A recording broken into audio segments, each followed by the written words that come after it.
5 red flags you're dealing with an emotionally broken man. In this video, you will discover what to look out for that tells you ahead of time before you get yourself into trouble and dysfunctional relationships with a man who is emotionally just not able to love you the way you need it. Hey, I'm Antia, founder and creator of the Magnetize Your Man method. And look, this is the channel where we magnetize your man so that the man you want, desires, and pursues you forever. Now, like, share, and subscribe for more great videos coming your way to help you to attract the man and the relationship you desire to have. And lastly, listen all the way to the end for a surprising bonus that I, of course, always have for you ladies. So let's go ahead and dive right into the 5 red flags you're dealing with an emotionally broken man. Number 5 is he collapses into his little boy archetype.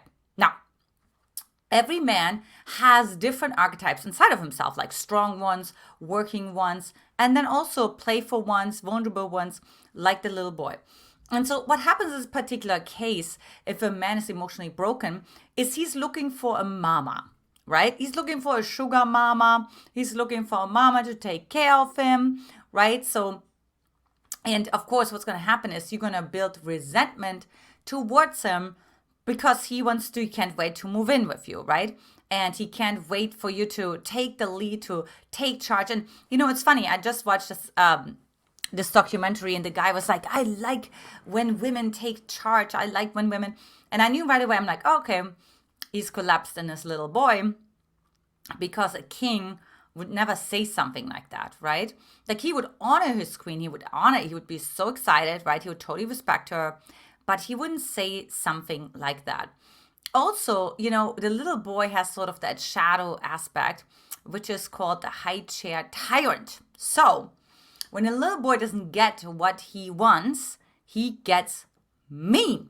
So visualize like a little gnome, like sitting under a bridge, right? And there's those like mythologies and fairy tales, mostly the Irish fairy tales about that. And so that's kind of like, yeah, you can't cross my bridge, and like, I'm gonna, and they become really mean. And so that's something you want to look out for, because that particular person can't really hold space for that little part inside of himself that doesn't feel the most confident, right? And rather, he wants to he just wants to stay worryless, and he doesn't want to really worry or care about anything, which of course doesn't work, because you will have to carry all the weight. Number 4 is the downer. Now look, girlfriend, things are happening in life, right? You may take, the wrong exit. Hey, you may book the wrong ticket. Just funny story, quick side story. My husband and I just got back from our vacation, seeing grandma and grandpa and all the things for our baby. And we're getting to the airport, and the assistant from Alaska Airlines can't find our name, right? And we're like, our plane is leaving in like 1.5 hours, right? And he's like, oh, you're booked for tomorrow. Okay. So in that moment, right, of course, I could have made my husband wrong, all the things, right? And so what a downer will do in those kind of moments, because things like that happen, they happen, you know what I mean? Like, nobody's perfect. And so the downer will just see the negative side, right? Like, oh, how could this happen? You know what I mean? I can't believe this is happening to me. Now what are we going to do? And it's just going to be doomsday. There's no possibility. There's total like restriction. All the joy is squeezed out of sort of like that joyful orange, so to say, right? Everything is like squeezed out of it, and there's like no life force energy left. He's always just seeing the negative about things versus saying, hey, how is this a great experience? You know what I mean? Hey, now what are we going to do? Hey, maybe what does God want to teach us now? Which in this case, actually, I did. Because I said, like, this is interesting, because you're always so on top of it, and you're so organized, and so, and we traveled the world. We never missed a flight. We never misbooked a flight. With all the different time zones, it's actually a miracle. You know what I mean? So I said, there has to be something else going on. And so that's what you want to look for, right? You want to look for a man who's like there's got to be something else going on. You know what I mean? Like, let's pray to God. Let's see what's happening. And we almost ended up flying actually somewhere else, to Boise to visit some friends. And so we really like, what does God want us to do? So those are really great moments, right? And so, but unfortunately, the man who's emotionally broken doesn't see that, right? Because he sees like the world owes him, or he sees like that he's not deserving, and therefore bad things happen to him, and therefore he will drag you down with him. Number 3 is the wounded animal. Okay, I love this one because this actually happened to me when I was dating before I met my husband, Brody. And I met this guy and he was interested in me and we had a date and whatnot, right? But I just was kind of not so interested in him. But I always reserved the courtesy for men to let them know when I wasn't interested in them, and preferably actually in person, because I really challenged myself to not go into hiding. Ladies, you know what I'm talking about, right? Like, you're not interested in a guy, but you're like, oh my gosh, like, I hope he doesn't call. We just kind of secretly hope he disappears. He falls off the earth. But I said, wait a minute. I want to treat people the way I want to be treated. And clearly this man is interested in me. So I want to give him the courtesy to just tell him in person and just have a conversation and all the things. So I told him that. And then right afterwards, I went to the movies by myself. Right, I took myself on a date because I said I'd rather go on a date by myself than with this guy. And he was shocked. He's like, so wait, you're going on a date now by yourself? Right? And it was really interesting.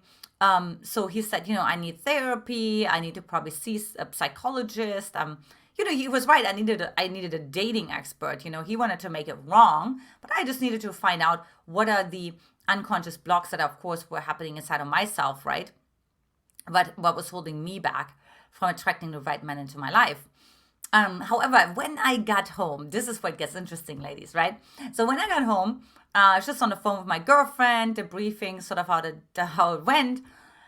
And he just bombarded me with text messages that, I was never that attractive anyways, and he's dated women way more attractive than me and all the things, right? And it was so interesting because I'm like, I don't really care, you know what I mean? Like, it's really okay, whatever.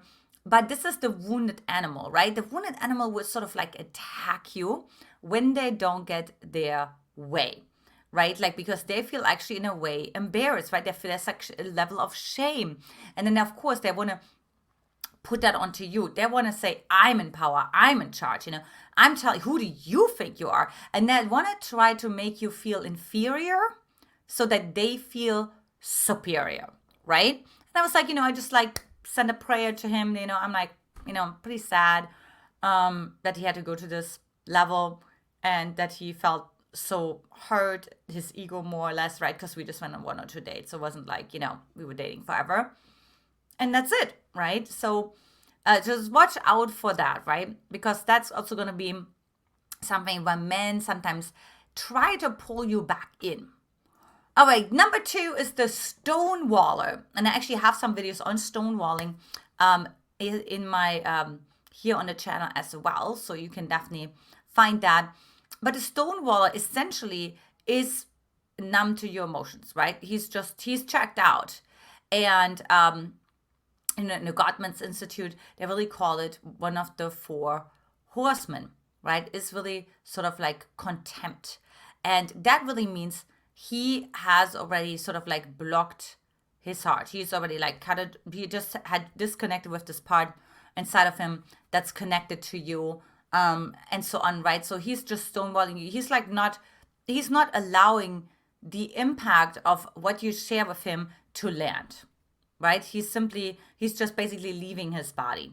Right, and of course that doesn't work because you feel like you're talking to a wall. You feel totally disrespected. You feel definitely not cherished, definitely not prioritized, and you really wonder, why am I still in a relationship with this person? But most importantly, it can really re-trigger you if you have an anxious attachment style, because when somebody stonewalls you, you start to feel confused because the nervous system doesn't have anything to bounce off, right? So there's no receptors on the other side with the other person, in this particular case, your partner. And so then it's just a reach that's like just floating around. It feels like lost. It's like a free fall, and it's completely disorienting. And what, of course, the brain wants to do, wants to create certainty and wants to anchor in again, right? So that's why we oftentimes give our power away, because we can't be with the unknown. We can't be with that absolutely incredible sense of helplessness and powerlessness. And finally, number one is he's emotionally over-identified. Now, what I mean by that is he's the first one to collapse, or he's the first one to break out into a rage monster, right? And just very extreme. Like, he's not able to own that part inside of him, to control that part inside of him. Very explosive, right? Very moody, like just emotionally, like it's a pendulum swing. And so when he's emotionally over-identified, for one, you can't feel safe, can you? Because you don't know how far things go.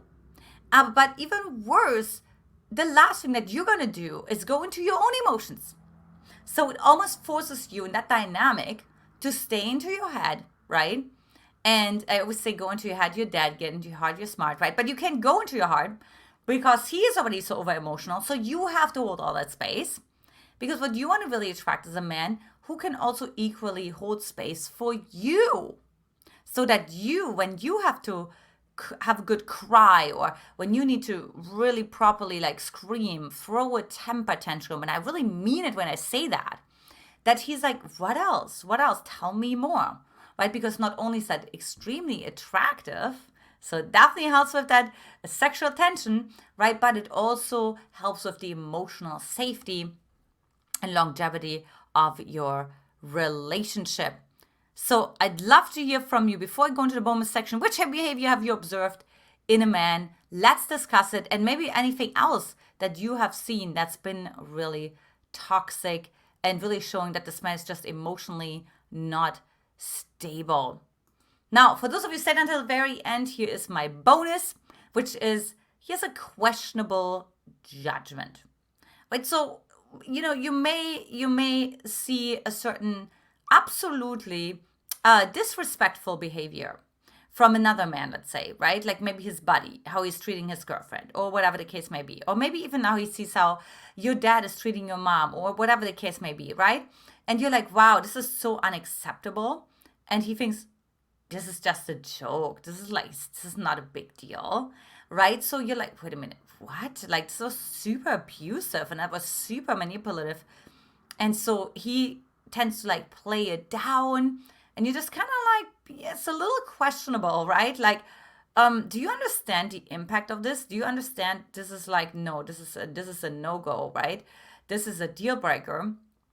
Because if they don't, there's oftentimes a reason for that, because they are emotionally broken. So if you want to learn how to actually attract the right relationship for yourself that you want, then take my free relationship diagnostic, hop on over to mymquiz.com. Also, the link is in the description, the comments below. And if you haven't done so already, watch next. When a man deeply loves you, he will start saying these 5 things. Lots of love to you, ladies, and I will talk to you in the next video. Bye-bye.